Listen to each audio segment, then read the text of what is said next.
So a few weeks ago was the Oscar ceremony of 2024. And if you've been following Doom Productions for a while, you know that one of our traditions is to not watch the Oscars. Instead of watching the Oscars every year, for the last few years, we've teamed up with our friends and we've made a feature-length film, or I guess last year was technically a short, and we've done that instead of watching the Oscars, and we've made a movie in that time span. And this year was no different. In 2022, we teamed up with RC Films and we made Crescendo, feature-length film. In 2023, we teamed up with RC Films again, and we made Dude, Where's My Mountain Dew, which wasn't a feature, but it was like a long short. It was about 20-minute short, about the length of a TV show. And this year, we teamed up with Ghoul Capone, the folks at Ghoul Capone, and we made a movie called Pizza House. So if you haven't seen it, Pizza House is out now. Please watch it. It is definitely one of my favorite things we've ever made. It is a movie that we kind of fudge the rules with a little bit. So the last few years, we've been very strict about filming from the start of the broadcast of the Oscars to the end. So I think that's about 3 or 4 hours. This year, we wanted to do something different, and especially because there was no formal contest, because this tradition was started by Joel Haver. There was no real contest or competition this year. We thought, the 3-hour time limit was slightly limiting for us, and so we thought, let's go big. Let's do something within the time span of that day rather than just 3 hours, and see what we could really pull off in one day for a feature film. The movie was shot over the course of 10 hours, and we will be sitting down and doing a video about the making of that movie. But today I wanted to talk about something that was very specific to the project, and that was the editing of it. Because as quickly as the movie was made, the movie was edited just as fast. The movie was edited in only 19 hours. And some of you might be thinking, oh my gosh, that is such a quick time span. How did he do that? Teach me the secrets of editing a feature film that quickly, especially because there's a lot of big, crazy special effects going on in the movie. And I thought it'd be interesting to talk about that and how I edited Pizza House. And I wanted to give some tips for other editors and other filmmakers on how you can both edit quickly and edit well on a feature film under time pressure. So I wanted to talk about that today. So something I did while I was editing this project was I timed myself to see how much time I spent on each editing session. So the Oscar ceremony / Oscar day was on a Sunday. That Sunday after shooting, what I did was I came home and I started to edit pretty much right away. And I logged 4 hours and 14 minutes. The Monday after, I logged 9 hours of editing.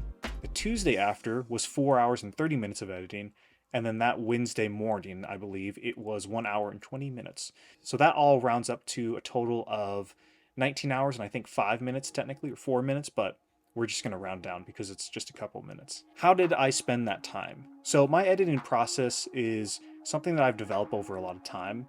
Everybody works differently, and my method might not be the best for other people, but the first thing I do when I start to edit is I organize my media, which is crucial to success, because when you're editing a project, you can start editing without labeling your clips or organizing things, but if you're looking for something very specific and it's not labeled or it's not in a folder, it can be very difficult to find. So I always start by labeling my clips.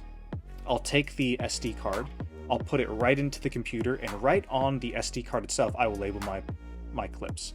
I do this because I have been in situations where I need to refer back to my card to look for footage, and if my footage on my computer is labeled differently than my footage on my SD card, that can also be kind of confusing. So I always edit it right on the SD card. I name it.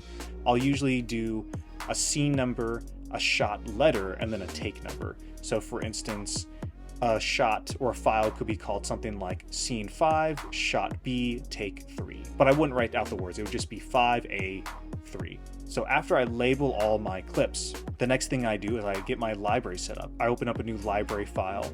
I create my event, or bins is what they're called in Premiere. And then I usually create a specific set of bins for every single library or project that I create. The first one is a projects folder, project event. The next one is a footage folder. And even within the footage folder, sometimes I will have multiple different folders for my footage. But footage is always just a basic one you need. Then there'll be a folder for music. There'll be a folder for sound effects, and there'll be a folder for any elements that I'm going to put in the movie that are kind of miscellaneous. So JPEG images, logos, little weird, maybe effects that I'll put in the movie as well. I'll also have an effects folder if it's a movie like that. For Pizza House, I put some visual effects in there, so there was a VFX folder as well. And then after I have all my bins organized, my event folders organized, I import my footage and I organize everything. And that took about 4 hours for this project, because if you've seen the movie, you know that there's a ton of footage to sift through.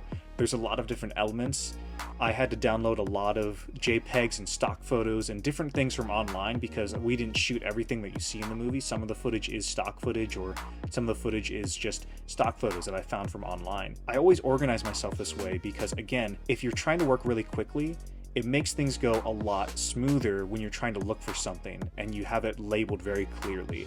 I don't think I'd be able to edit this quickly if I didn't label my footage. Now, it is possible to edit without labeling, without organizing, without, having this nice structure. And this is just my structure. I'm not saying this is what would be great for you, but for me, this is what helps me work really quickly. Another thing that I do to help me keep my momentum going over a long stretch of time is I take about a 10 to 20 minute break every hour of editing. I do this because when you're sitting down at a computer, that can not be very nice for your body. It's your body's not meant to just sit there and be static. You're supposed to move around.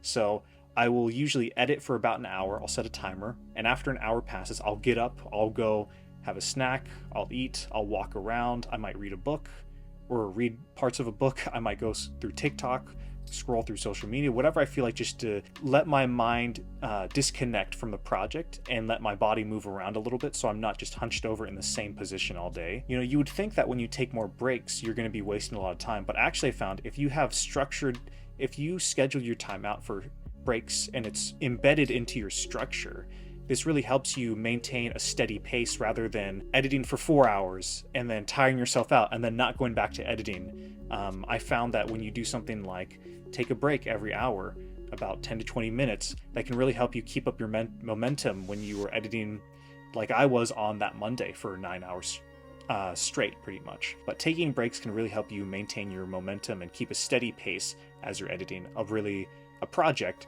over a short amount of time. Something else that I found really useful, or I guess it was more of a realization for me, and I might have talked about this before when it comes to editing, but I've realized that movies are an emotional experience, and because movies are an emotional experience and they're made through editing, editing must be an emotional experience as well. As weird as it sounds, as kind of hippie-ish as it sounds, you need to be prepared when you sit down to edit to give your emotions over to your film, your artwork. When a painter sits down to paint, they are pouring themselves into their painting. When a writer writes, they pour themselves into their writing. When you sit down to edit, it's no different. You're creating art. So you need to be ready to give your emotions over to your movie, because movies are made in editing. And so you have to give your movie all of your attention, all of your focus, all of your emotions, because if you don't do that, you won't really be giving your movie the time and energy that it deserves. You need to, when you edit, it's really good to find times of the day where you are ready to give yourself over to your movie, which I know sounds kind of hokey, but that helps me when I'm edit, because I know that when I've set aside the time to edit, I've cleared my schedule and I know I'm ready to give myself fully over to this movie, and that's probably the only thing I'm going to get done that day, or in that afternoon, or that night, that evening, or that morning, or whenever I decide to edit. Another thing that I like to do when I edit is I like to watch through the whole film at different checkpoints. What I did when I started editing Pizza House was I started at the beginning of the film, and every time I would make some progress, I would just go back to the very beginning and I'd watch the movie. But after editing a bunch of the movie, right, sooner or later, you're going to end up to minute 30, and it's kind of a waste of time to watch the entire movie from the very beginning, so that by that point, you are really just watching the scenes from your movie. If I'm working on scene 8, I'm just watching scene 8, I'm editing that, and I'm moving on. But it's really good to sit down and watch your movie from beginning to end after a good editing session, or after reaching a certain checkpoint. So I would highly recommend, if you're going to edit a movie, a feature film in particular, because it's all about pacing and timing, it's really good to set aside time during editing to watch your movie, everything that you have done so far, because again, movies are made through editing, and you need to be able to feel the pace and the rhythm of your movie thus far, because sometimes when you're editing a scene, it could turn out really nicely, but then when you watch your movie from beginning to end, you realize, oh, that scene, it's a good scene, but it really drags and it needs to be a lot quicker.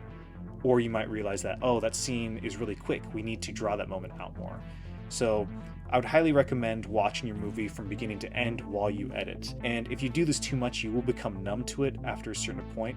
So what I did on Pizza House was, after editing a whole bunch on Monday, I decided not to watch the movie all the way through. I decided to walk away from the computer, and I would watch the movie from beginning the next morning. And so that Tuesday, I watched it all the way through that morning. I knew what I needed to do, and I kept editing. And I did the same thing on Wednesday, because I finished on the Wednesday. Obviously, after you finish the movie and you export it, you do a final watch through of everything just to make sure that everything's right. Regardless of when you do it, it's important to watch your movie from beginning to end all the way through. Another thing that's really important for me, and is more of advice, I guess, is it's important to be patient when you edit a movie. This is related. This is kind of a side thing that I've done, but I've kind of gotten into animation in the last few years and working on animation and doing different art projects.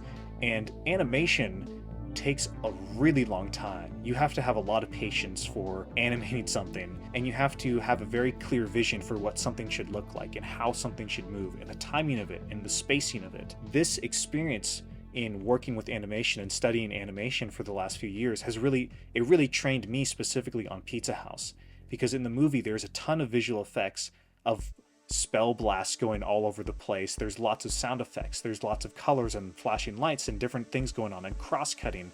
All of that stuff, particularly the special effects, takes a lot of time and energy to do, and if you don't have patience to do it, I don't see how I would have gotten through it in that short amount of time, in just 19 hours. Because I'd been through the experience of animating films before and animating shots, and knowing how long that process takes, where I have to take a figure and move it from one position to the next and capture every intricate motion of the body or of an object. Going from that to doing hand by hand, frame by frame animating of spells going across a screen in just a single direction, it wasn't easy, but it made it feel easier than it was, because it was kind of a tricky thing. And especially when there's lots of stuff going on, you have to have patience to be able to work on something like that and not just rush things. Being patient is an absolute must when you're an editor, because you have to be able to sit down and, again, allow yourself to become lost in the edits. Side note, I really think that all filmmakers should study animation, because I think it'll make you appreciate a lot of the things that we take for granted when it comes to editing and filmmaking in general. And the last thing that, I guess, a little piece of advice I could give for any filmmakers and editors on how to edit quickly is you just got to practice. Before you jump into editing a feature film in 19 hours, you have to have a lot of time behind you as an editor already. Yes, I edited this film in 19 hours, but that's only a tiny percentage of the time that I've spent editing in my entire life. I've been editing for over 13 years. 19 hours is only one day. That's one day out of 13 years. And of course, I'm not editing every single day, but I've dedicated thousands of hours to editing and the craft of editing and honing my skills. And without that practice and without all that experience behind me, there's no way in hell that I would have been able to edit as quickly as I did on this project. To tell the truth, this isn't even the first feature film that I've edited in 19 hours within a day. Wild Boys 3, The Lost Book of Bigfoot, that movie was edited within 17 hours, less time than it took to edit this movie. Pizza House took longer to edit. And that was done for a couple of different reasons. Originally, I wasn't supposed to be the editor. I think Ethan was supposed to edit that movie, but as the production kind of dragged on for a little bit long, and Zach was going off to college and Ethan was going to get married at the time, and I was going to start work really soon, and I knew that I had a free weekend open. I knew that I had to get this movie edited, or else this movie would not be edited for potentially months or a year, and I wanted to get the movie out. So I sat down at my computer and I edited for, I think it was probably 2 sessions of roughly 9 hours straight or something like that, where it was like 10 hours one day and then 7 hours the next day. And that was a really intense, draining process, and that taught me a lot about how to edit a feature film really quickly. So, side tangent, but again, all that to say, I've spent a lot of time editing at projects at various lengths, and because I've had those years of experience and practice behind me, I was able to edit this movie within 19 hours. If you want to edit really quickly or learn to become a better editor, it's kind of obvious, but you got to practice. So now I want to give a little tour of my Final Cut Pro setup for Pizza House. Final Cut Pro is what I edited on, and I think it's one thing to hear me talk about editing Pizza House. It's another to show you my setup and what it looks like. I think it might be a little more helpful. So up here on the left side, we see the library right here, Pizza House, and below that are folders or bins or events, whatever you want to call them. I have a couple different folders. I have a spells folder. This is where I put all of my spells assets for the movie. Now, there's lots of different ways you can do visual effects. You can create them yourself in Blender. You could use Maya. You could use, Unreal. And you could use all these different softwares to create them yourself. For something very quick and fast-paced as this, I wanted to just already have those assets on hand. So there's actually a really wonderful website that I use called Footage Crate. Footage Crate is a great website where you can find free assets to download for your movie. I got pretty much everything in here from Footage Crate. There are pro effects on there as well, so you can pay for a pro account and you can have access to more stuff. I can't remember if all of these are free or not. I used to have a pro account for a couple months. But yeah, these are all assets that I downloaded from Footage Crate, and it's really, really cool. There's other great websites as well. There's not just Footage Crate. I believe Action VFX is another really good one. I'm blanking the names on the others, but all the spells you see, because I knew there would be a lot of different spells in this movie, I thought, you know what? I'm just going to create my own folder for that. Above that, we have sound effects. Sound effects, I have a couple of different packs, as you see. There's a couple of this. There's a fight pack here. There's an Aurora pack right here. I can't remember exactly where I downloaded all these, and these are some just miscellaneous effects that I've had throughout the years. A lot of sound effects that I found. Final Cut comes with a Apple Loops library. Final Cut Pro sound effects library right here. So I used a bunch of stuff from there as well. That's not in here. When you add that to a project, usually it defaults to adding it to the projects folder, which is next. Because there wasn't too many videos, there's just a trailer project and there's a Pizza House, the timeline. Down here, you'll see those sound effects that are just added in by default. And then you'll also see some, I believe they call them compound clips right here, where you combine different videos together into one clip. That's also called nesting in Premiere. So by default, it's just added here. Then I have a music folder where I put all my music. The music in this is, for the most part, it's all copyright free, or at least attribution required for free to use. The licenses don't always extend to film festivals and other stuff, so we couldn't make money off of Pizza House. We couldn't show Pizza House in a film festival, but just because this is on YouTube, all of the licenses and everything that I got for the music, it's all good to use. Kevin MacLeod was a site where I got a lot of the music from, but there's also a YouTube audio library, which is a really great resource for finding stuff on there. I used a lot of choir and classical music because there's a weirdly religious tone to the entire movie, and I thought it was fitting to have classical music and lots of choir, because I find when music has the human voice involved, it makes us as humans connect with the music that much stronger, because it's a human-to-human connection and the voice. And when there's lots of humans together, there's something awe-inspiring about that, and it reminds me kind of a church religious feeling. And so that's why there's a lot of religious, or I guess choir music, classical music in the movie. And then here is the footage for bigger projects like our movie that we shot last summer in Yakima, Little Black Submarines. I'll have different folders for each scene, or for sections of scenes or sequences, just because this was all really quick and this was a day shoot and it was supposed to be edited quite chronologically and everything. I thought, you know what, it's okay to have all the clips just in one folder, because I labeled it, it's all organized chronologically. So that's a really easy, nice thing. Another reason to label your clips beforehand.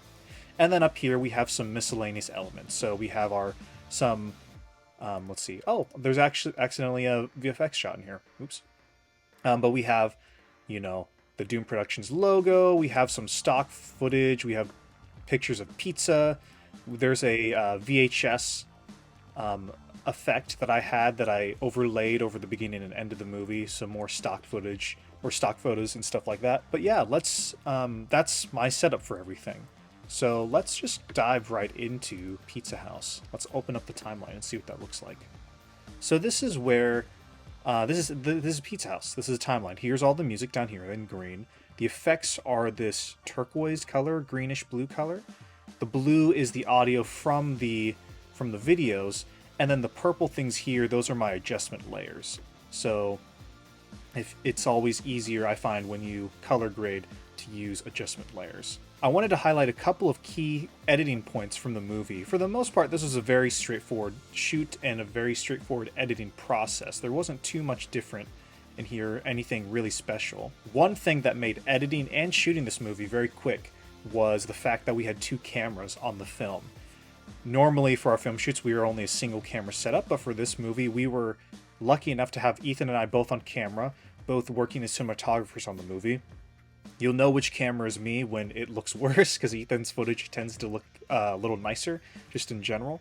But what was really cool about that, when I brought it into editing, was usually when you shoot a scene like this with Nolan and Drew here, you would have to film the scene, change the angles, and then film Nolan. So you'd film Drew first, then you film Nolan.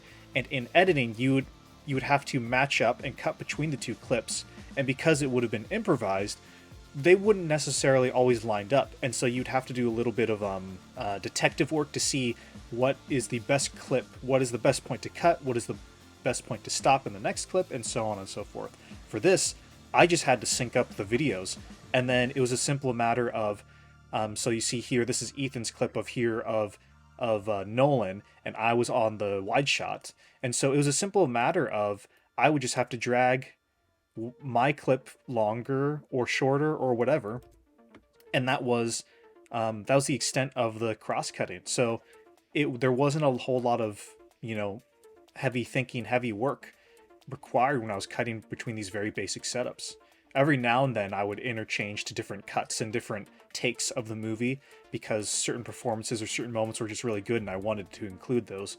But for the most part, editing a scene like this was very easy because we had 2 cameras set up. The thing that most people are probably very curious about is the visual effects, because there's a ton of visual effects in this movie. Going over every single shot might be a little too much, but I do want to highlight just one clip in particular. So this is the shot where the hot dog cult gets their powers. Let's play through that really quick.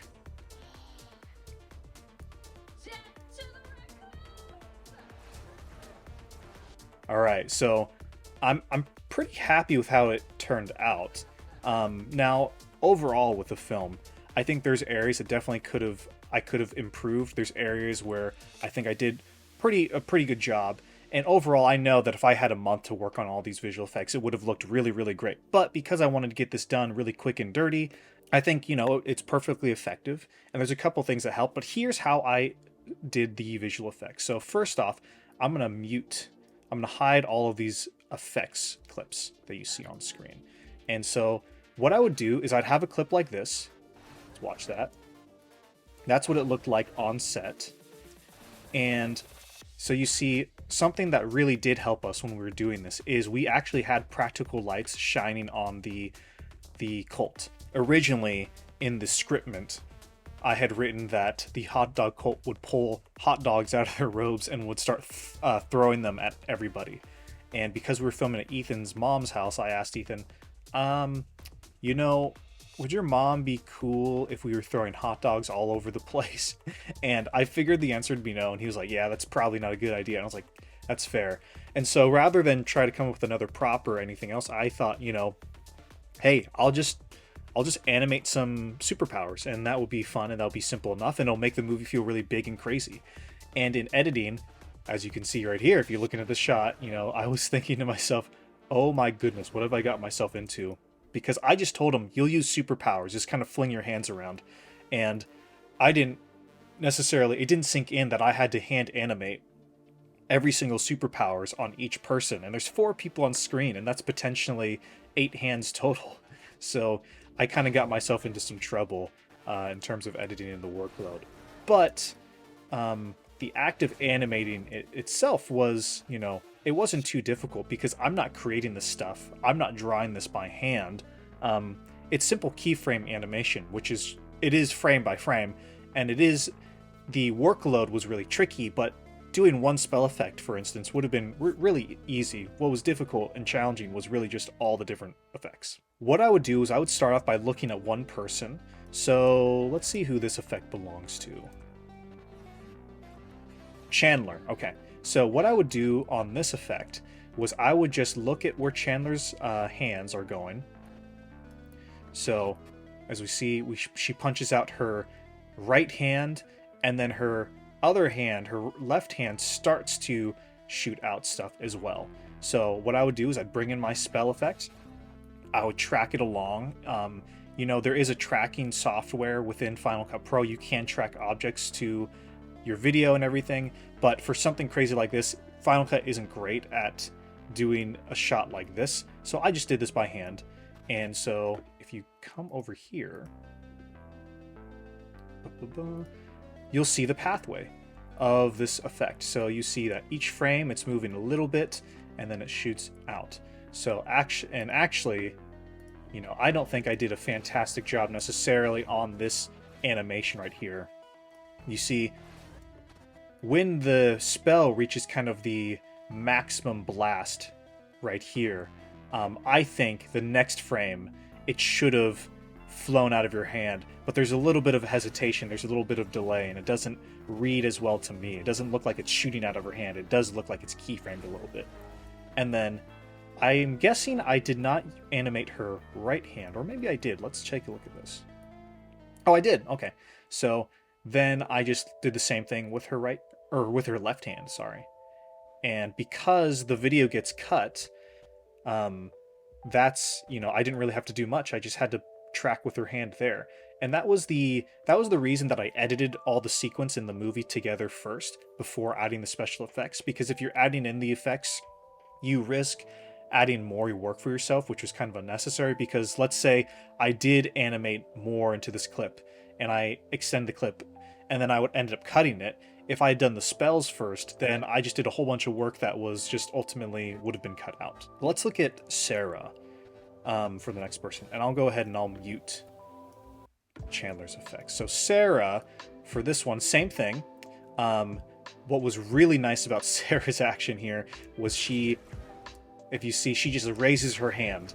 And so I really didn't have to do much. I just had to track with her hand, make sure that when the spell is activated, I just track with her hand as she moves it up. But then from this point on, it's mostly in the same spot, and I don't even really track with her hand that much. You see that the spell effect is really in the same place, and that's kind of the benefit of spells being this kind of crazy fire-like inconsistent thing, is it doesn't have to look perfect, and it doesn't have to line up and track with someone's hand exactly, because of the nature of the craziness of the spell, and the movement isn't smooth and it isn't precise. It's a little bit more sporadic. You can get away with that. So that was really awesome when the actresses stuck out their hands and held them in the same place, because it was less work for me. But let's show that next to Chandler's effects, actually, and what we got so far. So as you see, even though I'm kind of unhappy with Chandler, the way I animated Chandler's first spell effect, when it's coupled next to Sarah's effect, you don't notice it too much because there's a lot going on the screen. And so let's take a look at what happens if we add in another person. So we're looking at Katie here. So Katie, what was great about animating Katie's spells is that she's on the end of the frame. Her hand pretty much almost gets cut out of the movie. So therefore, most of the spell gets cut out of the movie. So there's not a whole lot of animating. It's kind of like what I did with Sarah. I just had to make sure the blast was there, take it away once it seemed appropriate, and the light helps sell it. The fact that her hand is close to the frame sells it.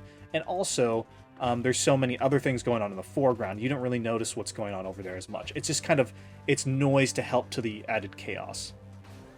Same thing with her. With this spell, you see she kind of starts shooting it out, but it kind of matches what Chandler's doing too, and that kind of gives somewhat of a sense of uniformity to everything, all the craziness. Now let's look at Julia, who's in the closest to the camera. What was great about her was that she just punched her hand out once, and that's all I had to do. And I actually I like how the spell looks there. It disappears a little quickly, but again, if I had a month to really finesse all these effects, I know it would have looked really good. The benefit of these visual effects, because I've talked about how all of the visual effects was kind of a pain and a chore to get through, because of the amount of them. the benefit to that was because there was so much going on in any single frame, I knew that the audience wasn't going to scrutinize every single little effect. If it was just Chandler's effect here, if it was just this, I think that we totally would have noticed. I think audiences really would have noticed how kind of poorly done my animation was right here. However, because there's 4 different people going on screen, as much, even though it created a lot more work, I think it sells the effects when there's a lot of stuff going on in the frame, because this sequence here is really just about chaos. There are little things here and there that are really inconsistent. I'm not totally happy with everything, all the spell effects. You'll see here there's even a different acid. I don't even think it blends really well, but I just tried to vary it up and do something slightly different with each spell, because when you are doing visual effects of any kind, I find that if you rely on the same trick over and over again, the audience starts to pick up on that. And so you want to vary up your technique and your trick. So that's another reason why, for here, I have Sarah hold out her hand, and it's just a steady stream. For Chandler, she's punching the spells out back and forth, same with Julia. And, with Katie back here, you don't really see what's going on, so there's kind of a nice variety within the frame, and there's even different blasts that happen in the movie, and there's different types of shoot or spell effects that fly through the screen. But yeah, the craziness and the amount of the effects required in these spell shots was both a blessing and a curse. Blessing because there was so much going on screen, I didn't have to make every shot perfect. It was just a bummer that it required a whole lot of work. I'd really recommend anyone to mess around with more VFX. And this, I don't even know if you would call this VFX really. I'm just compositing and animating these spell blasts. Anybody can do this. You don't have to be a CG wizard to be able to do any simple spells and stuff like that. Now, the last thing I want to talk about is really this final sequence here, or I guess the end of the movie here. This the scene between Phil and Andrew, or Drew, or I guess Lance, our Lord of the Land wizard, and the pizza delivery boy, Andy. This sequence cross-cutting with the battle sequence upstairs. Now, could I have stayed on the conversation between Phil and Drew? Yes. However, I think that would have been really boring, because it's just a conversation. Upstairs, we see this chaos that's going on, and I wanted to mimic how blockbuster movies are cut. A lot of times in blockbuster movies, there's a lot of cross-cutting going on. One of the most extreme examples of this I can think of is The Phantom Menace. In The Phantom Menace, you are cross-cutting between the battle of the Jedi and the Sith, Qui-Gon, Obi-Wan, and Darth Maul, between Padme trying to reclaim the Naboo palace, between the Naboo battle in the fields with the Gungans and the droids, and the battle in the sky with Anakin in his ship. So that is 4 different battles that you're cross-cutting between. And what cross-cutting allows you to do is it allows you to build tension when you do when you're trying to organize your climax and sequence your shots and scene. Because before you get to a resolution of a scene, you cut away. And what the audience is thinking is, oh geez, what's happening next with that next bit? But at the same time, there's potential for them to get invested in the upstairs battle. And before you cut away, before you find out what really happens, you cut back to the conversation. So it creates this effect of tension that builds. And it was something I really wanted to mimic from blockbuster movies, but also are one of our influences on this movie, Regular Show. Regular Show is a TV show that we love here at Doomed Productions, and Ghoul Capone. I think those guys are fans of that show as well, where the beginning of the episode usually begins with something very simple like Mordecai and Rigby mowing a lawn, and then the next thing you know, by the end of the episodes are only like 10 minutes long, there is a cosmic battle going on, and things get really crazy and wild, and the world is going to end, and all this craziness, and I wanted to mimic that. And so cross-cutting was something that I did to help achieve that. So I didn't necessarily plan for what exactly we would be cross-cutting to, but when we were all together upstairs filming this stuff, we just filmed random bits of the characters doing different things. And I knew that in my heart that when I sat down to edit the movie, I would cross-cut between Drew's reaction or Drew's conversation with Phil downstairs, and it would create more tension. Because again, when you get to a big battle going on upstairs and you go down to the basement, you kind of want to hear what's going on. Seeing the battle reminds you of the stakes and the scope of everything that's occurring, and it helps build that tension, raises the stakes, and it's just more chance for more jokes and more tension to be built. And so as the movie goes on, you know, it's all nonsense, you know, it's just chaos and pure surreal fun. And so something that really helped me, you know, because you think, oh gee, after that explosion, the big battle, where do you go from here? Well, where you go from there is experimental film and avant-garde film. And something that really helped me when I was, you know, I guess preparing to do this movie, is working in experimental film. To me, it's not really experimental. You know, to me, it's just kind of what movies are supposed to be. But I'm a huge fan of like avant-garde movies and movies that are not traditional to Hollywood narrative films. And so working a bunch in that really helped me orchestrate this sequence where everything goes crazy and it gets chaotic and weird and strange. You know, and there's no, as much as I would love to say that there is intention and rhyme and reason to all this, I mean, to an extent there is, but at the same time there's not, because there's certain footage that you get that you can't plan for, and there's certain ways that the footage wants to be edited and cut. And so I knew when I was going to edit the sequence that it was going to get crazy. I knew it would be something like this. The exact shots in particular I didn't exactly have in mind for going in one particular place. It was just a matter of dropping the clips into the timeline, seeing what felt right, because, right, editing is an emotional experience. You have to go with your feelings and your emotions when you edit a movie. And so that's what I did. You just have to edit on instinct and emotion. And of course, the other little trick to help kind of bookend the movie is we have this, the VHS effect and the aspect ratio crop in to kind of bookend the training video aspect of this film to kind of bring things together. And of course, this is pretty normal, and then by the end of the movie, it's crazy again. But yeah, that is what the timeline looks like for Pizza House. You know, aside from where things get crazy and some of the visual effects, it was a pretty standard, pretty straightforward shoot, in my opinion. There's not too many crazy things going on in the timeline. There's a lot of interesting stuff that went into the editing of Pizza House, and there's a lot of interesting stuff about the production of the film, and we're going to talk about that at a later point in time. We're going to do a video with Google Capone talking about our process of making this film and how the movie got made and the ideas and the story and everything that went into the production of this movie. But I just wanted to give everyone a taste of what it was like to edit this film in 19 hours, because that's something that's a little bit wild. It sounds a little bit crazy on paper, but if you practice and you prepare yourself for it, it can be done. It's not as hard as you think. So thank you everyone for watching. If you haven't seen Pizza House already, please check it out. It's one of my favorite things I've ever done, and I will see you on the next video.